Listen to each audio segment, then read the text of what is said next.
Bismillahirrahmanirrahim. Alhamdulillah wa syukurillah. Assalamualaikum warahmatullahi wabarakatuh. Para pemirsa yang ada dimanapun, ketemu lagi dengan saya di channel kesayangan kita, yaitu Magic Podcast, di channel YouTube SMK Al Asia Official. Jangan lupa subscribe, kemudian di like juga video-video kami. Oke, untuk hari ini saya kedatangan bintang tamu yang cukup fenomenal di SMK Al Asia, yaitu Pak Fahri. Ya. Selamat datang Pak Fahri. Assalamualaikum. Waalaikumsalam warahmatullahi wabarakatuh. Dan untuk bahasan hari ini yaitu berkaitan dengan bagaimana caranya berbisnis. Dan yang lebih menariknya lagi, selain daripada berbisnis, ya ini kita membahas tentang pembisnisan ala Rasul. Kita masuk ke pertanyaan awal ya Pak Fahri. Ya, karena menurut saya ini sangat menarik sekali ya gitu.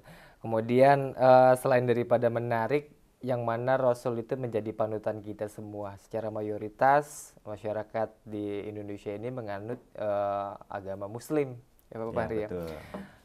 Yang kiranya mungkin ini juga akan sangat bermanfaat untuk kita semua, untuk kita kemudian masyarakat Indonesia yang lainnya, dan juga untuk yang non Muslim pun tentunya ini bisa dijadikan aplikasi untuk mereka semua untuk mengembangkan bisnisnya mereka masing-masing. Yang pertama Pak Fahri, untuk sejarah Rasul saat berbisnis itu seperti apa Pak Fahri? Baik, sebelumnya kita buka dulu. Bismillah, alhamdulillah, sholatu wassalamu ala rasulillah, amma ba'du. Bisnis yang dijalankan oleh Rasul, ya kita paham dan sangat mengerti siapa itu Nabi Muhammad SAW adalah Rasul panutan umat seluruh alam. Bahkan beliau bukan hanya sebagai panglima perang atau kepala negara, beliau pun pernah menjalankan bisnis di masa sebelum kenabiannya. Rasul berbisnis itu sejak usia 12 tahun di bawah asuhan dari pamannya yaitu Abu Thalib. Beliau pertama kali ikut berbisnis atau berniaga ke negeri Syam di saat usia 12 tahun, bertemu dengan pendeta Bukhaira dan diamanatkan kepada pamannya, Rasul ini adalah calon nabi. Jangan kau ajak dulu untuk berjalan jauh dari negeri Mekah. Sehingga dengan kekhawatiran itu, paman Rasul ini tidak diajak lagi Nabi untuk berbisnis. Namun kurun waktu berjalan, pada usia yang ke-25 tahunnya, karena Rasul sudah dianggap sudah besar dan dewasa dan sudah bisa menjaga diri, maka ikutlah rombongan yang pertama, kafilah pertama untuk berniaga ke negeri Syam.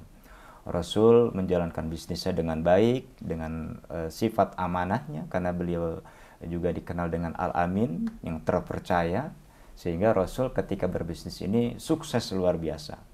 Di saat berbisnisnya ini, beliau menjalankan bisnis bekerja sama dengan Siti Khadijah. Jadi di sini ada paham bagaimana bisnis itu tidak bisa dijalankan sendiri, harus bersama-sama, harus bekerja sama. Jika kita tidak punya modal, maka berupayalah kita untuk mencari investor, untuk cari pemodal, untuk bisa menjalankan bisnis kita, untuk bisa menjalankan usaha kita. Prinsipnya seperti itu yang pertama. Yang kedua, di zaman Rasul pun itu ada beberapa penerapan yang dilakukan oleh Rasul. Yang pertama adalah al-adlu, keadilan. Bisnis itu harus adil. Adil, ya, betul. Jadi saling menguntungkan. Saling menguntungkan. Akadnya harus saling menguntungkan. Yang kedua, di dalam berbisnis ini juga tidak hanya orientasinya kepada keuntungan, tapi yang lebih diutamakan oleh kita umat muslim ini adalah keberkahan, di mana bisnis-bisnis kita ini harus berkah. Ketika kita mendapatkan uang, mendapatkan keuntungan, maka keuntungan dan uang ini adalah jalan keberkahan kita untuk meraih ridho Allah, yaitu untuk berdakwah di jalan Allah. Dan tidak mungkin kita bisa berdakwah di jalan Allah dengan uang kita kalau kita tidak punya uang. Maka ulama menyarankan kepada umat Islam, wajib kita punya uang, wajib kita kaya. Untuk apa? Tadi untuk mempermudah jalan dakwah kita dengan uang kita itu sendiri. Seperti itu, kurang lebih seperti itu gambarannya. Baik, Masya Allah, luar biasa sekali. Kemudian Pak Fahri, untuk di zaman saat ini yang semuanya serba digital, semuanya teknologinya juga serba maju dibandingkan mungkin dengan zaman terdahulu, apalagi mungkin dibandingkan dengan zaman Nabi, tentunya cukup berbeda ya Pak Fahri. Untuk saat ini, jika dibandingkan dengan dulu, relevankah bisnis yang dijalankan Rasul di zaman yang sekarang ini Pak Fahri? Oke, kalau ditanyakan relevansinya di zaman Rasul dengan jalan kita, ya ini ada beberapa catatan dari para ulama bagaimana Rasul mencanangkan sebuah bisnis. Sebetulnya yang dijalankan bisnis pada zaman ini, pada saat ini sudah dicanangkan di zaman Rasul. Kitalah yang melanjutkan perjuangan dan canangan Rasul itu sendiri.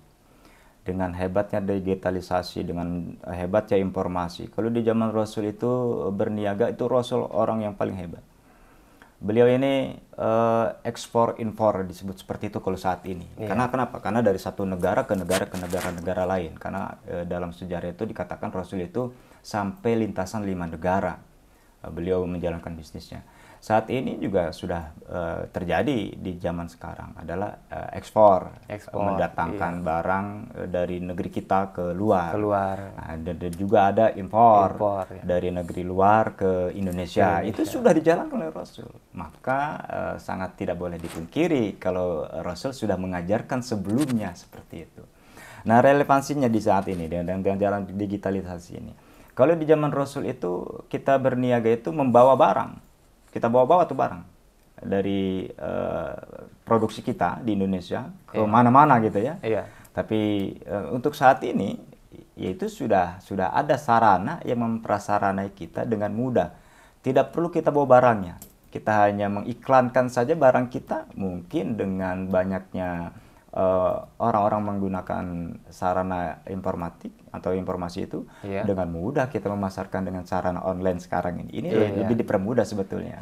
Sebetulnya sama aja sebenarnya Pak Fahri ya. Cuman memang di zaman kita ini memanfaatkan perkembangan digital, perkembangan media untuk informasi sehingga kita tidak perlu mungkin ribet-ribet membawa produk yang kita jual, apalagi untuk bisnis gitu ya Pak Fahri ya. Nah, kemudian Pak Fahri untuk bagaimana sih cara menjalankan bisnis ala Rasul itu? Ya, sini saya bikin catatan penting yang kita jalankan saat ini. Memang kita juga sedang berbisnis, merintis bisnis agar kita dimudahkan untuk bisa berdakwah dengan harta kita. Kenapa? Karena kemungkinan jiwa kita, raga kita belum bisa memprasaranai kita untuk berangkat berdakwah atau berjihad. Terus ilmu kita mungkin belum mencukupi itu. Ada satu yang mungkin bisa kita lakukan. Walaupun kita tidak ada di tempat dakwah, kita bisa berdakwah dengan cara harta kita. Nah, harta ini yang kita dapatkan itu ya tadi caranya dengan cara berbisnis atau dengan cara usaha. Nah, di sini ada catatan penting saat kita mendirikan usaha. Rasul mendirikan usaha itu mengajarkan kepada kita yang satu, yang pertama adalah bekerja sama. Yang kedua, kerja pintar, kreatif, visioner. Yang ketiga, menerapkan kesepakatan win-win solution. Nah, ini harusnya ada ini. Yang ketiga, bekerja dengan prioritas. Jadi ketika kita sudah dapat order, nah itu yang order pertama lah yang kita prioritaskan. Jangan juga kita mendahulukan yang kedua, padahal yang pertama sudah mengorder kepada kita. Itu penting itu menurut kita. Yang ketiga yaitu bekerja sama, tidak melakukan monopoli. Jadi tidak kita monopoli, tidak kita kuasai. Silakan umat-umat muslim ataupun umat-umat yang lain berniaga dengan sama. Jadi sama-sama kita, karena keberkahan itu akan muncul setelah kita bekerja bersama-sama. Yang selanjutnya selalu berusaha dan tawakal. Nah, kita usahakan penting. Ikhtiar disebutnya. Ini makom kita ikhtiar. Kita usaha sedemikian rupa, sebagus mungkin, sehebat mungkin, sekuat mungkin. Dan jangan lupa ketika kita sudah berusaha, ada satu penentu usaha keberhasilan kita, yaitu kita bertawakal kepada Allah. Pasrah diri kepada Allah. Ini usahaku ya Allah, sudah aku jalankan dengan maksimal mungkin. Terserah nanti kau mau seperti apakan. Yang jelas kami berharap usaha yang kami jalankan ini bisa berkah dan bisa berkesinambungan. Itu penting buat kita. Jadi, Masya Allah, luar biasa sekali ya Pak Ari. Yeah. Kalau tadi kita berbicara soal bisnis ala Rasul yang luar biasa, faedahnya yang kita rasakan hingga saat ini ya Pak Fahri. Yang tentunya mungkin perkembangan zaman semakin bertambahnya usia tahun, akan semakin berkembang lagi juga teknologi, dan tentunya juga kita semakin mudah untuk menjalankan bisnis.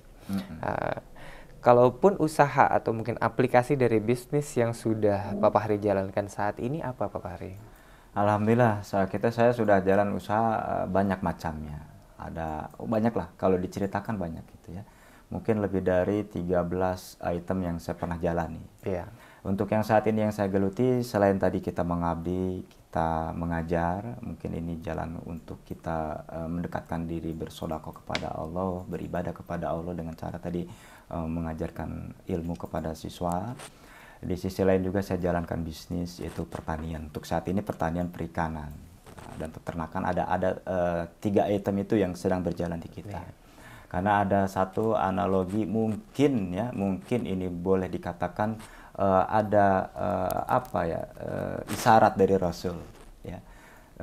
Tadi kalau di zaman Rasul mungkin pertanian belum begitu berkembang pesat. Kenapa tadi kita lihat kondisi geografis bangsa Arab seperti apa, yang tandus dengan papasiran, dan ketika menjalankan bisnis pertanian kemungkinan belum, ya, karena teknologi di zaman itu belum sepesat saat ini. Yang saya jalankan hari ini adalah pertanian. Ya, alhamdulillah kita sudah mulai dari pembibitan pohon buah, pohon buah-buahan. Ada beberapa jenis pohon buah yang kita jalankan. Tapi satu yang perlu kita kedepankan, bisnis yang kami jalankan ini adalah sarana mendekatkan diri kita untuk bisa berjuang di medan dakwah tadi. Dari keuntungan yang kita dapatkan, jangan lupa di sana ada hak-hak orang lain. Sodakoh yang penting.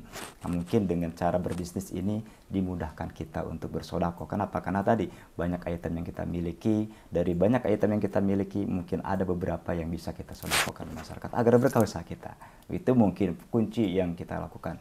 Dan alhamdulillah tahadus binikmah, di kebun yang kami kelola ini memang prioritas utama adalah sodakoh. Karena besarnya kami saat ini, mungkin salah satu kalau kita teliti dan amati bukan modal yang besar, tapi sodakoh yang mungkin kami berikan. Mudah-mudahan ini jadi motivasi buat, bukan tidak ada niatan untuk membanggakan diri, tidak, tapi memotivasi kawan-kawan yang sedang berbisnis. Ingat, sodakoh membesarkan bisnis kita. Itu penting, itu jadi catatan. Sodakoh membesarkan bisnis kita, karena yang kita berikan kepada Allah prinsipnya bukan berkurang tapi malah bertambah. Ya, itu yang seperti itu yang kita luar biasa sekali, pemirsa, hati saya sampai bergetar.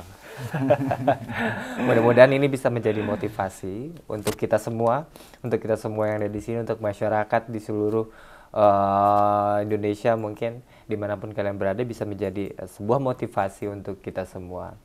Dan juga tentunya kita menerapkan bisnis atau usaha apapun yang kita jalankan sesuai dengan ajaran-ajaran Rasul, ya Pak Fahri. Sesuai dengan koridornya. Ya. Sesuai dengan koridornya. Baik Pak Fahri. Catatan penting Pak Fajar, satu lagi. Ya? Ingat ini, ada satu catatan penting buat kita. Agar usaha kita bernilai ibadah. Karena niat itu adalah penting buat kita. Jangan sampai salah niat. Ketika kita niat usaha, mudah-mudahan keberkahan memiliki kita. Niatkan usaha kita adalah sebagai sarana kita berdakwah, mengajak orang lain, memberikan manfaat buat orang lain. Sekaya hebat apapun kita, kalau niatnya salah, maka kekayaan kita tidak akan berarti. Kalaupun kita kaya itu mendekatkan diri kita kepada maksiat, maka usaha yang kita lakukan untuk meraih kekayaan itu menjadi maksiat. Tapi ketika kita berniat untuk berjalan di dakwah itu, sekecil apapun usaha kita, dan serumit apapun usaha kita, dan sekecil apapun hasilnya, maka niat usaha dan hasil itu akan bernilai ibadah di hadapan Allah Subhanahu wa Ta'ala. Itu jadi pedoman hidup buat kita, gitu ya. Berarti satu kata yang perlu ditanamkan di hati kita, ya Pak Fahri, yaitu ikhlas. Ikhlas paling ya. Maka nanti akan membuka semua peluang kepada diri kita, ya Bapak. Betul, insya Allah. Baik. Terima kasih Pak Fahri untuk ketersediaan waktunya yang sudah diluangkan untuk kita memberikan pelajaran ilmu yang luar biasa. Semoga bermanfaat.